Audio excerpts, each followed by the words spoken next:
Far to the south, in the desolate fortress of Machaerus, John the Baptist was still held captive, but even there he had heard of the acts and deeds of Jesus, the man whom he had called the Lamb of God.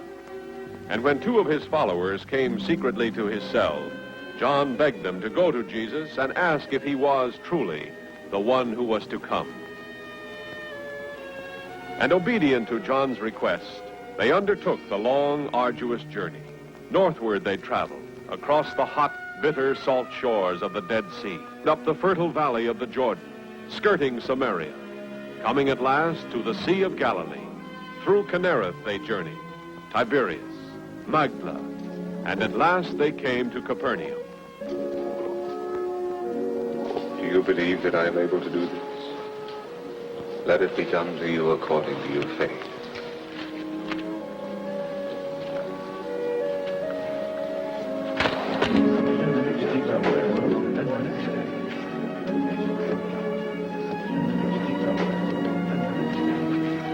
Rabbi, we come from the man, John the Baptist. He's imprisoned at Machaerus. But he has no fear. His spirit is as strong as ever. He sent us to ask a question of you. Ask what you will. He said, seek out the Nazarene, and when you have found him, ask him this. Are you he who was to come, or shall we look for another? Go and tell John what you have seen and heard. The blind receive their sight. The lame walk. Lepers are cleansed and the deaf hear. The dead are raised up. And the poor have good news preached to them. And blessed is he who takes no offense at me. We will tell him, Master. Word for word, as you have told us.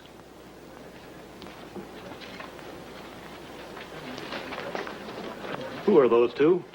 Followers of a prophet called John the Baptist. Prophet? A wild man clad in skins, dining on locusts and wild honey? I've heard it said that he was sincere, devout. Ranting, raving madman. Enough. What did you go into the wilderness to behold? A reed shaken by the wind? A man clothed in soft raiment? Behold, those who are gorgeously apparelled and live in luxury are in king's courts. What then did you go out to see? A prophet? Yes, I tell you, and more than a prophet. This is he of whom it is written, Behold, I send my messenger before thy face, who shall prepare the way before thee. Truly I say to you, among those born of women, there has risen no one greater than John the Baptist. But to what shall I compare the men of this generation? What are they like? They are like children sitting in the marketplace and calling to one another, We piped to you and you did not dance. We wailed and you did not weep. For John the Baptist has come eating no bread and drinking no wine. And you say he has a demon. The Son of Man has come, eating and drinking. And you say, Behold, a glutton and a drunkard, a friend of tax collectors and sinners. Yet wisdom is justified by her deeds. Now you are hearing the truth, real truth, not the half-truths of men. Men who would weigh us down with a yoke of 1,000 laws, laws that we cannot understand. Come to me, all ye who labor and are heavy laden, and I will give you rest. Take my yoke upon you and learn from me, for I am gentle and lowly in heart, and ye shall find rest for your souls. For my yoke is easy, and my burden light.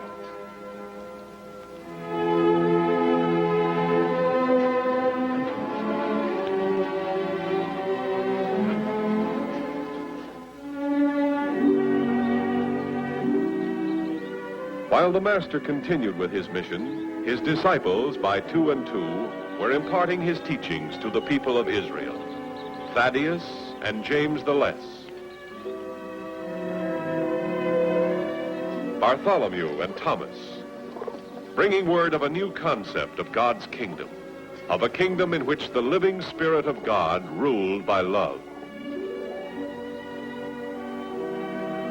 They spoke to men of every class and station, to the rich as well as to the poor, to the proud and to the humble, asking not the value of a man's purse, but the worth of his spirit.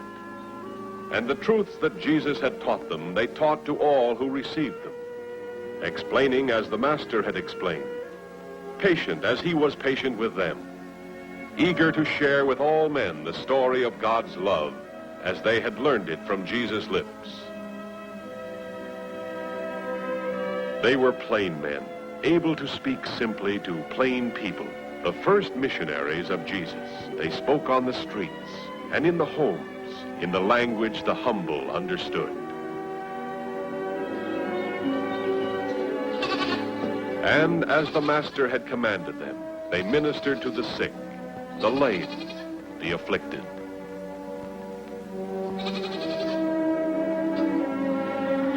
And that's the way my father taught me to make a splice. You never lose a net if you make a splice like that. All that you and Peter say sounds wonderful, Andrew. Too wonderful, I'm afraid. If earning a place in God's favor is as simple as you say it is, why do the scribes and Pharisees trouble themselves with 1,000 rules? God's rules are simple. It's man's misunderstanding that's made them complex. Oh, yes, but surely those who have devoted their lives to following the law and every twist of the law should stand first before the Almighty. Oh, Jesus tells us that all men shall be judged by their sincerity, not by their acts. He said that the kingdom of heaven will be like this. A net cast into the sea, gathering fish of every kind. We pull in our nets and separate the good from the bad. Just so will God's angels separate the men. You, me, the scribes, the Pharisees, the whole catch. The good they'll save. The evil, they'll cast away. It'll be as simple as that.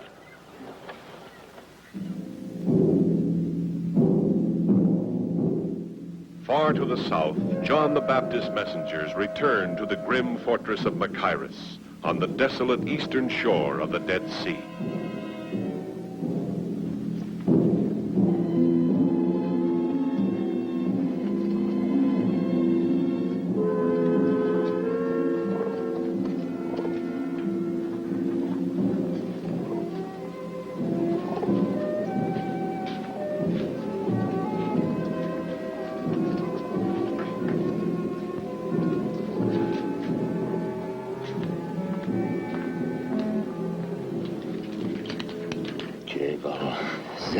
You are unharmed, Master? Oh, yes, I am quite safe, for the time at least. The whole castle is busy with preparations for Herod's birthday feast. I've been completely forgotten.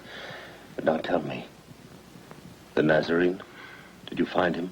And what did he say? We saw him at Capernaum. With a great crowd around him. Some sick, some crippled, some blind. And others, scores of others, who follow him from town to town just to hear his voice. For the first wine, the Damascene. The light Damascene, spiced, of course. Then, I think, the red Bithynian. Then, with the roasted meats, that purple Cyprian. The Romans always love it. No, you fool. Put the incense up there, close to Claudius' chair. He adores the scent. This Villa Capua reeks of it. Well, what do you think? Have I neglected anything? Nothing trivial. Well, I should hope not. Every detail is important tonight. Not only will all my chiefs be here, but the senator from Rome as well. So you have said repeatedly. He is close to Tiberius, very close. If he speaks well of me when he returns to the capital... And do you think one banquet is going to keep him from telling him the truth? That your subjects jeer you, revile your name, threaten open revolt, and all because of one man? Oh, that again. Yes, again. And again and again until you destroy him. You. Put the taper over there. That corner's blacker than a tomb.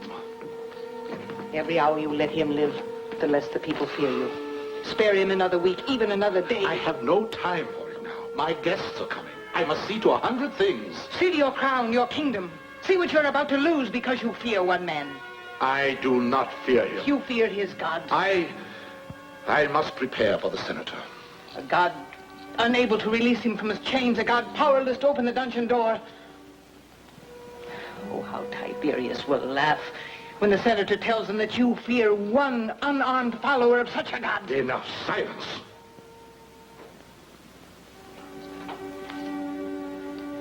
Wait. See that the Princess Salome is prepared to dance for my guest tonight. My daughter dance for your wine-drenched guests. It is my order. I command it.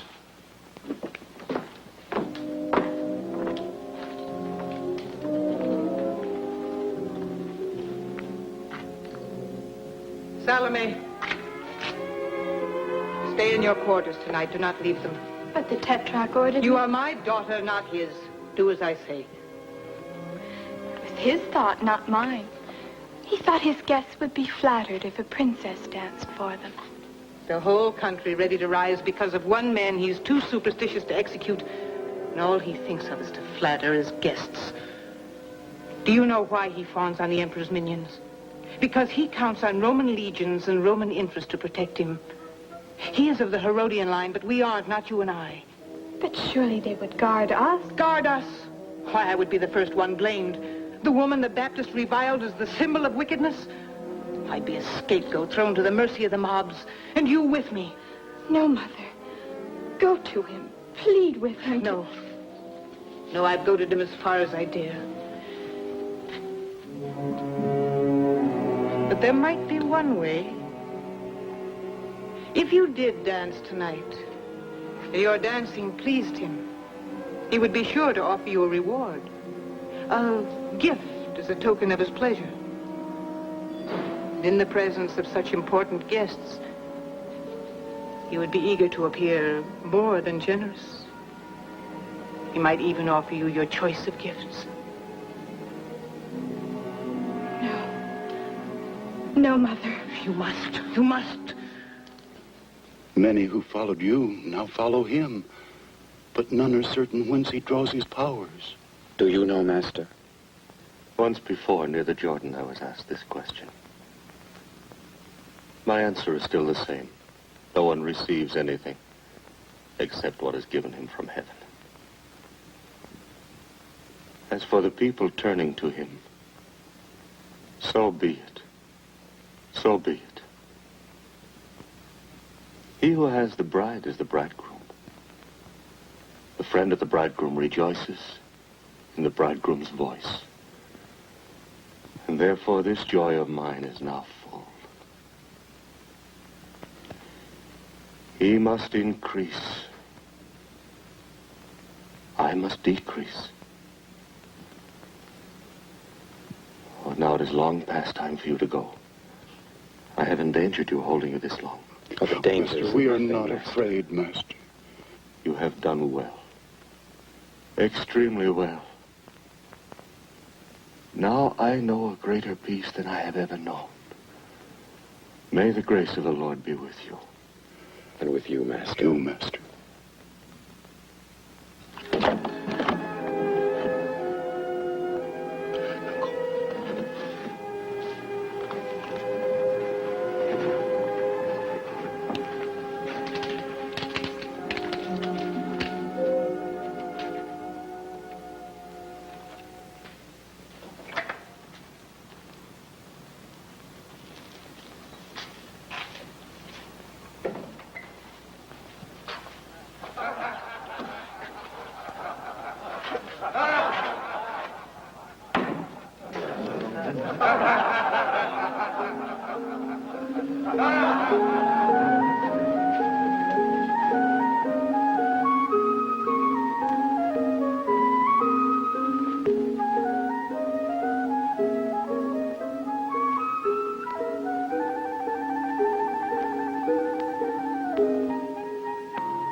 Rise, Princess. Rise and be rewarded for having given enjoyment to my honored guests.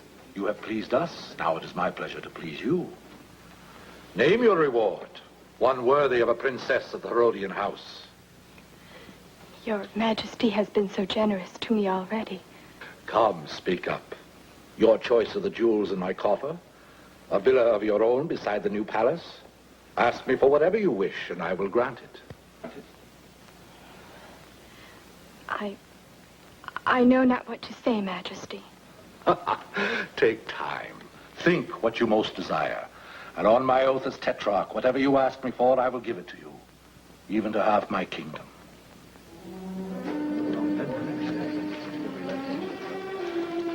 Go back. Demand his gift before he changes his mind.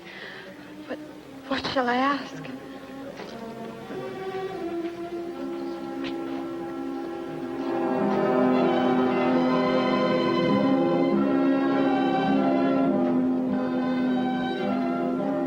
Yes, I am very fond of her, as if she were my own child. And indeed, we are of the same blood. My half-brother Philip is her father, and we are both direct descendants of my father, Herod the Great. Aha! So you made up your mind so quick? Yes, Majesty. Then speak. And on my oath, your desire shall be yours. What shall it be? I want you to give me at once the head of John the Baptist on a platter.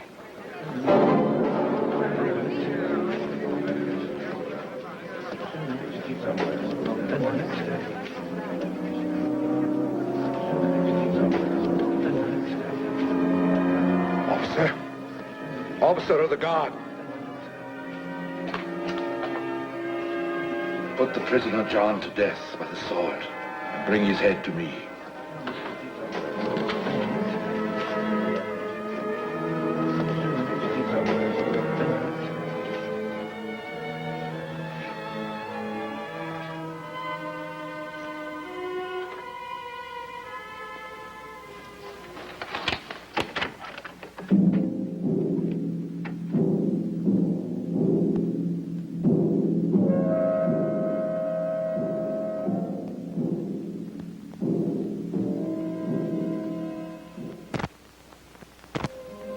Or what woman, having 10 silver coins, if she loses 1 coin, does not light a lamp and sweep the house, and seek diligently until she finds it? And when she has found it, she calls together her friends and neighbors, saying, "Rejoice with me, for I have found the coin I lost." Even so, I tell you, there is great joy before the angels of God over one sinner who repents. Master, do you remember us?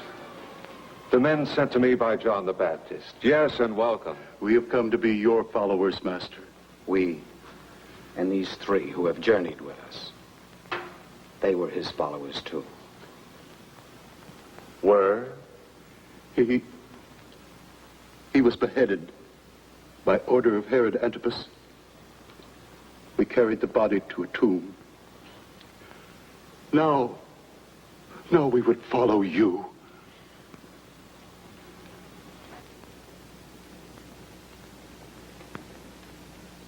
It is as I said. No greater man was ever born of woman.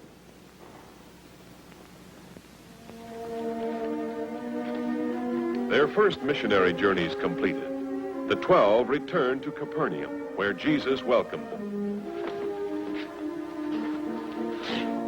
Now that we're all together again, I have news that John the Baptist is dead. Truly I say to you, among those born of women, there has not risen a greater prophet than John the Baptist.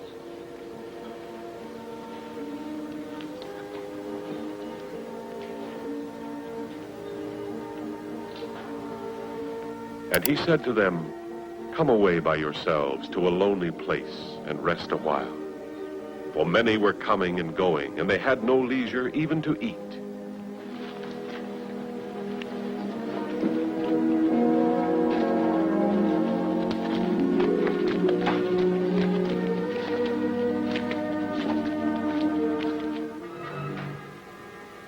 Reports of Jesus' fame were spreading throughout the land, even to the ears of Herod Antipas.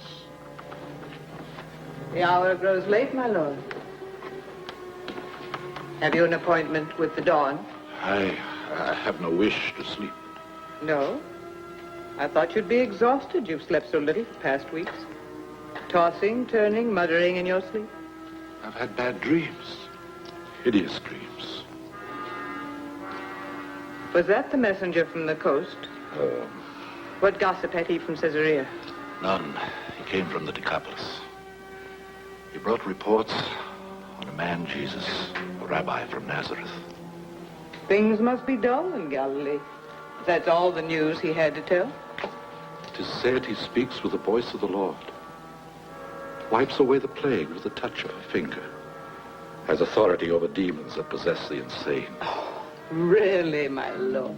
And he says that all these tales are true. Well, then he's either a fool or a liar.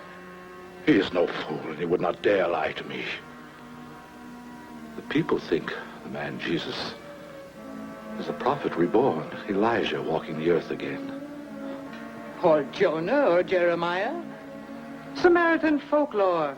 Old wives' tales to frighten children. Perhaps. Yet he said another is coming. He said?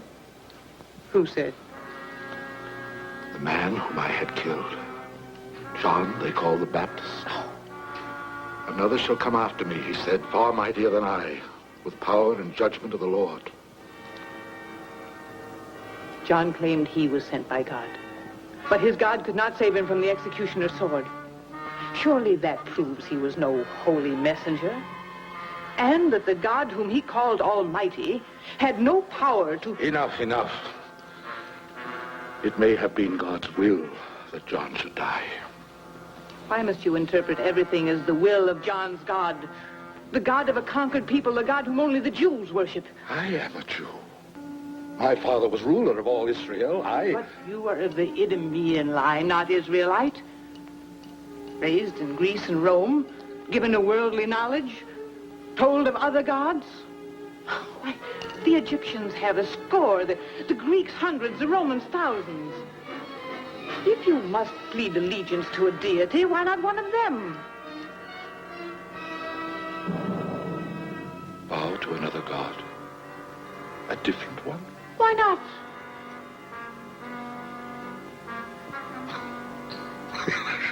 Yes. Why not? I am of royal blood. I'll choose my own god. Here. Let's pledge him with a toast. Which shall it be, eh? The Romans' Jupiter or the Grecians' Zeus? Baal of the East or the Egyptians' Set? I do not care. You choose. Your choice is mine. Then I shall name, shall me? I dare not. The scriptures may be right. But there is only one God. Almighty, supreme, mighty beyond all might. And if there is, and if I have put to death his chosen man... John was not sent by God. His headless body rots in an unmarked grave. But his spirit still lives, greater and stronger than before. All that you sought to silence will not be stilled. All that John has prophesied is coming true. Jesus is not Elijah reborn. He is John the Baptist, risen from the dead. That is why these powers work in him.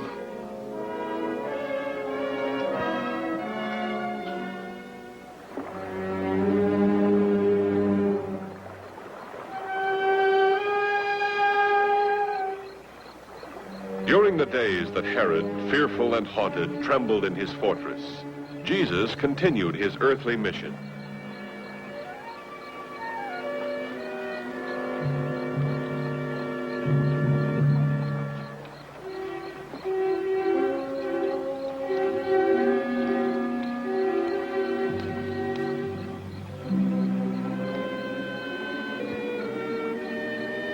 He hasn't slept?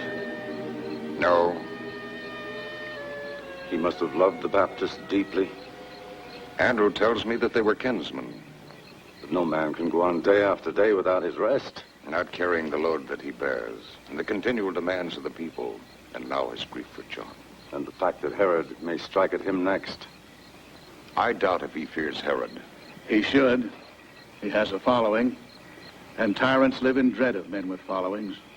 But Judas, the master is no threat to Herod. Any leader on the side of truth is a threat to tyranny. A danger to Tiberius, the puppets of Rome, Herod, his brothers, to Caiaphas. The Master doesn't preach revolt. He talks of love and forgiveness. Yes, I know. But Israel will never be free to love and forgive until her people unite against Rome. Rise to a leader who will guide them, order them, command them to obey. Another tyrant? No, a king. Their own king, a king of Israel. One they will accept as a David, a Moses, a Hezekiah. This is an old, old dream. For 3 centuries, people have talked of it, but accomplished nothing. But it will come. Not in a year or 2 or 3, perhaps, but when enough men are willing to die for a kingdom of their own. I was a zealot, pledged to restore Israel to its place among the nations of the world. For years, like all the Brotherhood, I preached hate and fight and destroy. But now I have heard the Master speak of love and forgiveness, and I want more than revenge or temporal power or the glories of this world. So do the rest of us, and the hundreds that have heard him, and the thousands that will. Well, perhaps you're right.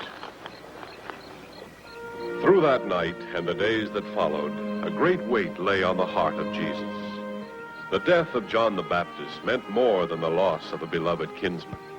It marked the ending of the time of the messenger sent to prepare the way. Now the task, the full task, rested on the shoulders of only one: to bring the word of the kingdom to all mankind, to train the men who must carry on the work when he could no longer be with them.